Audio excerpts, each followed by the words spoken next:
سڵاوتیان لەبێت بینەرانی خۆشەویستی تلویزیۆنی کۆمەڵا بە گەشتی هەواڵەکانی سەرلەبانی ڕۆژی یەکشەممە لە خزمەتاندان سەرەتا سەردێڕی گرنگترین هەواڵەکان.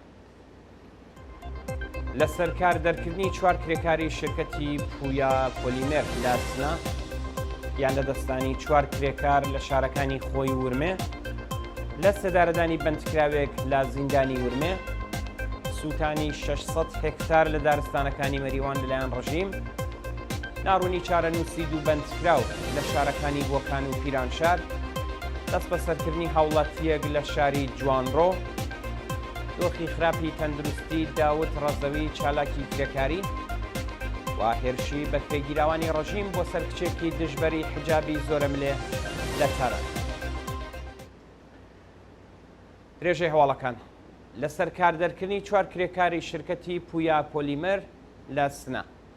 بە پێی هەواڵی گەشتوو ڕۆژی شەممە 24 مانگی پوشپەڕ، چوار کرێکاری شرکەتی پویا پۆلیمەری سنا لەلایەن بەڕێوەبەرایەتی شرکەتەوە لە سەرکار دەرکراون. بە پێی ئەو راپۆرتە چوار کرێکاری شرکەتی پویا پۆلیمەری سنا بە ناوەکانی ڕەزا محەممەدی، ڕزگار سەمەدی، شیلان عەبدی و نووشین قاسمی لەلایەن ڕەحمان ڕەزایی بەڕێوەبەری بەشی نێوخۆیی شرکەت لە سەرکار دەرکراون. خاوەنکار هۆکاری بێکارکردنی ئەو چوار کرێکارەی تێکدانی نەزمی ساڵۆنی بەرهەمهێنان و هاندانی کرێکاران بۆ مانگرتن ڕاگەیاندووە. جێگای ئاماژەیە کە شرکەتی پویا پۆلیمەری سنا بەرهەمهێنەری لولە و کەرەستەی یەدەکی پۆلیمێریە و 96 کرێکار لە دوو شیفتی کاریدا تێیدا کار دەکەن. کرێکارانی ئەو ناوەندە نزیک بە 3 مانگە حەقدەست و مەزایایان وەرنەگرتووە و دژ بە خراپی دۆخی مەعیشەت ناڕزایەتیان دەربڕیەوە.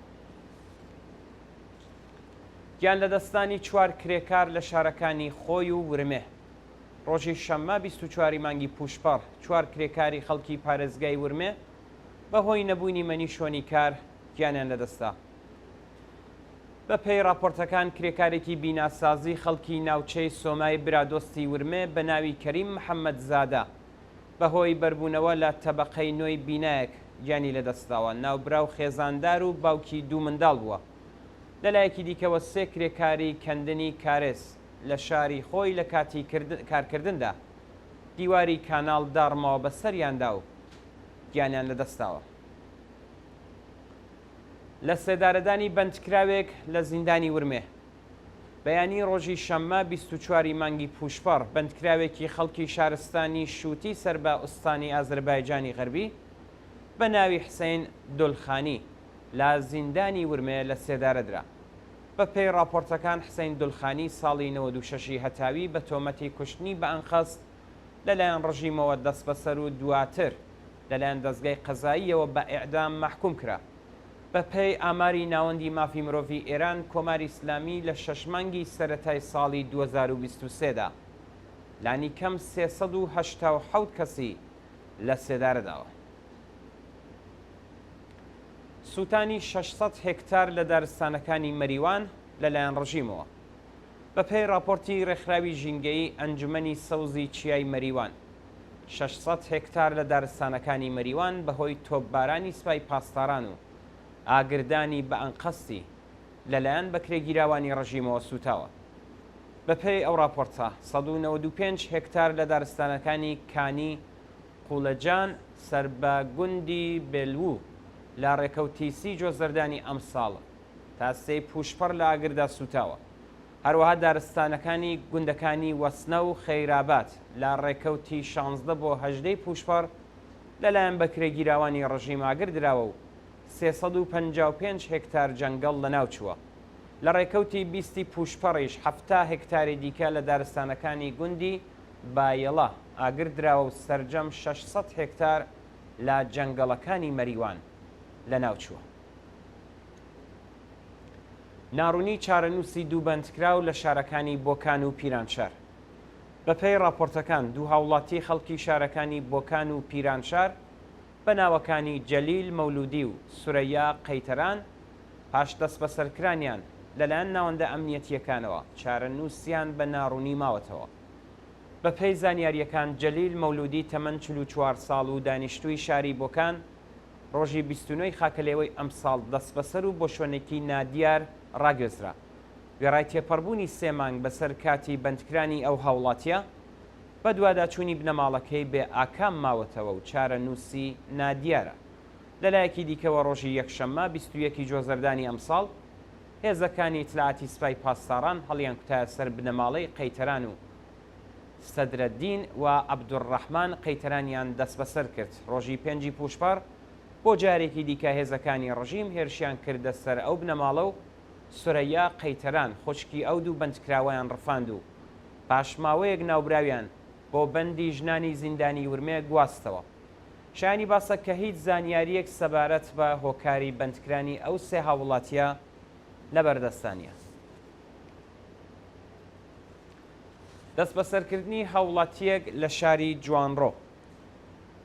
سەید تارق حسەینی خوێندکاری زانستی ئاینی و خەڵکی شاری جوانڕۆ کە پێشتر لەلایەن دەستگای قەزای ڕژیمەوە سزای 3 ساڵ بەندکرانی بەسەردا سەپا بوو بە مەبەستی جێبەجێکردنی سزاکەی دەست بەسەر و ڕەوانەی زیندانی دزڵاوای کرماشان کرا. سەید تارق حسەینی لە ناوەڕاستی مانگی گوڵانی ئەمساڵ لەلایەن لەقی چواری دادگای ئینقلابی کرماشان بە تۆمەتی چالاکی تەبلیغی دژبە نیزام و هاوکاری لەگەڵ گروپە دژبەرەکانی ڕژیم سزای 3 ساڵ بەندکردنی بەسەردا سەپا. جێگەی ئاماژەیە کە ناوبراو لە ڕەوتی شۆڕشی ژینا پشتیوانی لە خەڵک دەربڕی و کۆمەڵ کوشکردنی ناڕازیانی جوانڕۆی بە توندی شەرمەزار کردبوو. دۆخی خراپی تەندروستی داود ڕەزەوی چالاکی کرێکاری. بە پێی ڕاگەیاندنی سندیکای شرکەتی واحدی تاران داود ڕەزەوی ئەندامی بەندکراوی دەستەی بەڕێوەبەرایەتی سندیکا ڕۆژی سێشەممە 20 پوشپەر بە مەبەستی مەعاینەی چاوی بۆ نەخۆشخانەی فارابی گواستراوەتەوە. بە پێی زانیاریەکان پزیشکی چاو پاشمەعاینەی داود ڕەزەوی دەرمانی بۆ نووسیوە و ڕایگەیاندووە کە دۆخی تەندروستی چاوی باش نییە و نابێت ڕۆشنایی خۆر لە چاوی بدات و ئەبێ لە چاویلکە کەڵک وەربگرێت.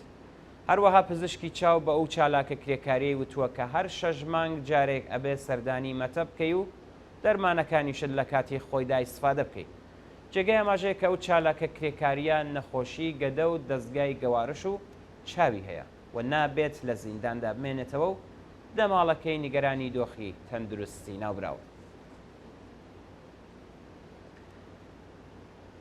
هێرشی بە کرێگیراوێکی ڕژیم بۆ سەرکشێکی دژبەری حجابی زۆرم لێ لە تاران. بەپێی ئەو گرتە ڤیدیۆیانەی لە تۆڕە کۆمەڵایەتیەکان بڵاو کراوەتەوە. ڕۆژی هەینی 23 پوشپەر بە کرێگیراوێکی ڕژیم هێرش دەکاتە سەر کچێکی لاو لە شەقامی گیشای تاران. لەو گرتە ڤیدیۆیەدا ژنێکی چارشەوی بە شێوەیەکی دڕندانە هێرش دەکاتە سەر کچێکی دژبەری حجابی زۆرم لێ لە شەقامی گیشای تاران و ئازاری دەدات. ئەو کچەش داوای یارمەتی لە خەڵکی سەر شەقام دەکات.